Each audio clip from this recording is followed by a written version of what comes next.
Hello guys, এই ভিডিওটা ওই সব আপুদের জন্য যারা এই গরমে একটা ভালো সানস্ক্রিন খুঁজছো বা তোমরা এই সানস্ক্রিনটা কেনার প্ল্যান করছো। এই সানস্ক্রিনটার A to Z সব কিছু বলবো আমি এই ভিডিওতে। তবে তার আগে তোমরা এই ভিডিওটা তোমাদের ওয়ালে শেয়ার করে রাখতে পারো, যেন তোমরা বা তোমাদের ফ্রেন্ডরা বা যারা এইটা কেনার প্ল্যান করছো তারা কেনার আগে এই ভিডিওটা অবশ্যই দেখো, এবং এটা হয়তো তোমাদের হেল্প করলেও করতে পারে। তো আমি এটা নিয়েছিলাম রোজার মধ্যে এবং তারপরে আমি জাস্ট একবার ইউজ করতে পেরেছি। অ্যাপ্লাই করার পর আমার মনে হয়েছে যে আমার টি জোনটা অনেক বেশি অয়েলি লাগছে এবং আমি আরও বেশি ঘামছিলাম। আমার মতো যাদের স্কিন আছে বা যারা অয়েলি টু কম্বিনেশন স্কিনের আছো তারা একটু ম্যাট সানস্ক্রিন অবশ্যই ইউজ করবে বা ওয়াটার বেস সানস্ক্রিনগুলো ইউজ করবে।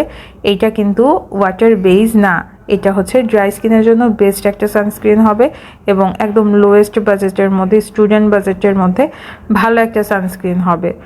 যদিও প্যাকেটে বা এটার বডিতে কোনো জায়গায় এরকম কিছু ক্লেম করা নাই বা এটা কোন স্কিনের জন্য ইউজ করা যাবে বা অল স্কিন টাইপ এরকম কোনো কিছুই এখানে ক্লেম করা নেই।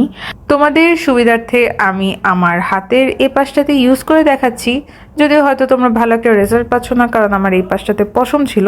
তো আমি পরবর্তীতে আবার এই পাশটাতে ইউজ করে দেখাচ্ছি।